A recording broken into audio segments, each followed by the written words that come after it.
I think this question has been on our mind since the very beginning of Season 4. In the past 10 weeks, From has really tried and tested our patience from every angle. Some episodes gave us nothing, while others ended up giving us so much that it sent our brains in a collective overdrive. But the last 3 episodes of the season have been going at an absolute peak, so naturally our expectations from the season finale have been raised considerably high. Even if Season 4 has been quick to reveal the man in yellow and his abilities, all we know or understand about his motivation is that he wants the entire town to tear themselves apart. In fact, from the events of the recent episode, it's clear that Sophia has been playing a very long game, and is doing practically everything in her power to induce bloodshed and mayhem in Fromville. But how will she do that, and more importantly, what is her true goal? It can't all be for the sake of eating people, right? So I guess there's no better time than now to discuss what could be Sophia, aka the Man in Yellow's true motivations behind causing all the bloodshed in Fromville.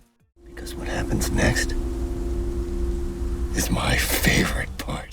The Man in Yellow thrives on making people suffer. It's already been established that the Man in Yellow's favorite part of the story is the moment where the people in Fromville start attacking each other and violently turn against one another. At this point, everyone in the town is on edge, and they're desperate to find their way home, and would do just about anything to leave the town alive. But the Man in Yellow revels in the art of watching people as they suffer. He wants everyone to hope that they could leave this hellhole alive, just so he can pull the rug underneath them in one swoop and watch them all spiral against one another. If the latest trailer for the season finale is any clue, we know that uprooting the tree will not do anyone any good in that town, but that's exactly what this entity wants. He's been making deals with people around town to get them to do his bidding, playing games with the vulnerable by spiking them with his tainted blood, and just making sure everyone in town is panicking out of control at the thought of an entity living amidst them in plain daylight. The residents know that nothing affects this entity, be it the sun or the talismans. From his conversation with Tabitha, it's been clear that it's all a game for this entity, a game that he has been winning for many lifetimes. During each lifetime, he probably enjoys how every reincarnation of Tabitha and Jade try to save the children and take everyone home in a new way, but he knows exactly how to manipulate them down the wrong path just so he can watch them all fail. The Man in Yellow not only feeds on fear, I think he also feeds on the hopes of everyone who has ever entered Fromville. This is why when Sophia sees a vulnerable person holding on to the last sliver of hope, she either uses the Bible to send them over the edge or spikes them with her blood just so they can actively feel themselves losing their mind. Given how long each of the cycles runs, I don't think we would even have to assume that this entity watches it all unravel like a slow-burning chess match by taking on different forms and living with the residents in disguise of the people that came to this town before. Like Sophia tells Elgin after he shows her a photo of herself from one of the previous cycles, the entity can only take the form of someone who has been in the town before, so maybe the teeth that the Man in Yellow collects are more than just a souvenir of all his killings. I'm sure he's killed thousands of people by now, and maybe possessing their teeth helps in taking their forms. If anything, we don't even know what this guy's true form is, because the whole basis of the fear he wants to induce within people comes from the gnawing mystery of uncertainty. In fact, that's why he was seen eating a liver from a dead body when Julie Story walked back into town's past and ended up visiting the same morning after everyone from the 1970s cycle had died. I think the concept of the Man in Yellow eating people is not very different from Pennywise feeding on fear. I think the Man in Yellow is purposefully increasing fear and stress within the town as it alters the bile inside the human body. I mean, just think about it. He specifically mentions that his favorite part is the town tearing each other apart, which automatically means there will be a lot of betrayals, panic, deaths, and hopelessness incoming, especially because all of that would massively increase fear and stress. In case you didn't know, stress can make bile more concentrated, and bile has historically been connected to fear or emotional imbalance, as immense stress can cause an increase in the concentration of bile and disrupts the normal release of it. Then we literally see him eating the liver, which is the organ connected to bile. So maybe he's not just feeding on people, but rather feeding on bile that has been filled with fear and stress. It could also explain why the monsters of Fromville constantly make their victims undergo severe forms of psychological torture instead of killing them quickly. Inducing paranoia and fear in their victims before killing them basically makes the bile or liver tastier for the Man in Yellow to feed on. That's probably why we never see the monsters of the town eat their victims, even if they hollow out their organs. I think they just take it as an offering for the Man in Yellow to feed upon, which is further proven by the fact that Tabitha specifically saw the smiley creature killing Miranda, while Victor saw the Man in Yellow eating her.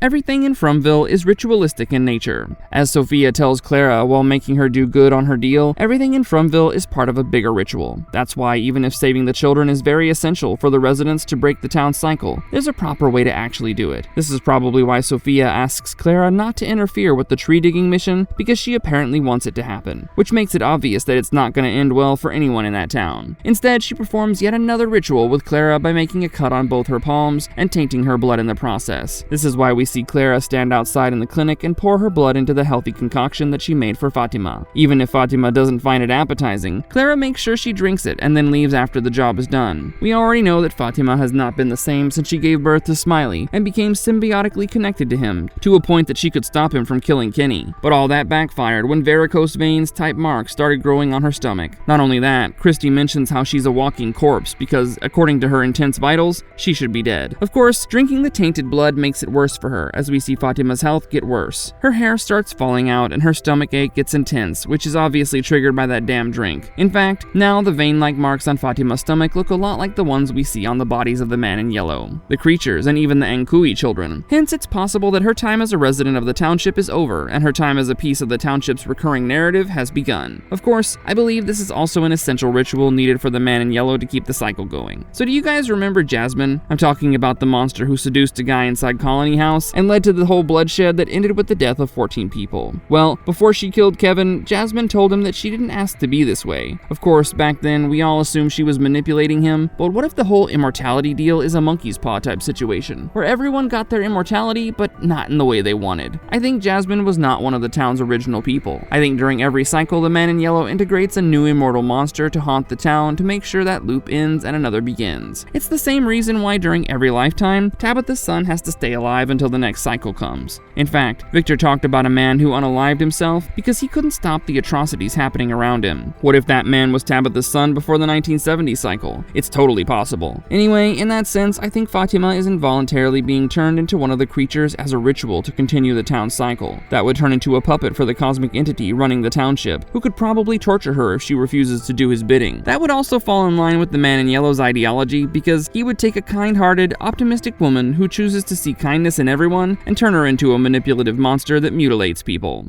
The man in yellow needs the residents to uproot the Faraway Tree of Hope to continue the cycle. Given how smart Jade is, you would think he'd have given it a second thought before uprooting a tree whose roots were literally made from the hopes and dreams of the kids who were sacrificed underneath. I mean, uprooting that tree basically means uprooting the little hope there was left for the residents to make it out of the town. But what if that is an essential ritual too? We know that the boy in white has previously stopped Victor from cutting down that tree. We also know that these trees always keep moving. Moreover, the boy in white appeared to make sure that Victor could stop everyone from cutting down that tree, but of course, Boyd was too in over his head to actually listen to the guy who survived Fromville for over 4 decades and locked him up in a cell instead. I think uprooting the Faraway Tree of Hope will actively start the bloodshed within the town, and that's sort of obvious because in the season finale trailer, it looks like the tree has been uprooted, and immediately after that, we see red thunder cloaking the sky. I think uprooting the tree will make everything worse in the town, as there's a possibility of literal nightmares coming alive, the monsters walking in the daylight, and the protection of the talismans no longer working. Maybe the magic within the talismans is bound to the bones of the children, and digging them out breaks that ritual, thus taking away their protection. Naturally, this would make everyone in town turn against Jade, Tabitha, and Boyd, as it was their idea in the first place, and now they have to live through a walking nightmare because of it. Not only that, I think uprooting that tree is important in every cycle because maybe that's what helps people see the fallen tree right before they're trapped in the town. Without uprooting that tree in every cycle within the town's design, I don't think it would be possible for the man in yellow to trap new people inside Fromville across every cycle. We know that everyone who comes to Fromville never leaves the place, even after death, and maybe that's what feeds the energy of this hellhole. Jade and Tabitha are just players in the game that has been rigged by the man in yellow since the very beginning. That's why during every cycle they unknowingly end up costing the lives of all the people who get trapped in a town that uses them as its anchor. But that's just my 2 cents. What do you guys think the man in yellow's true goal is? Let us know in the comment box down below.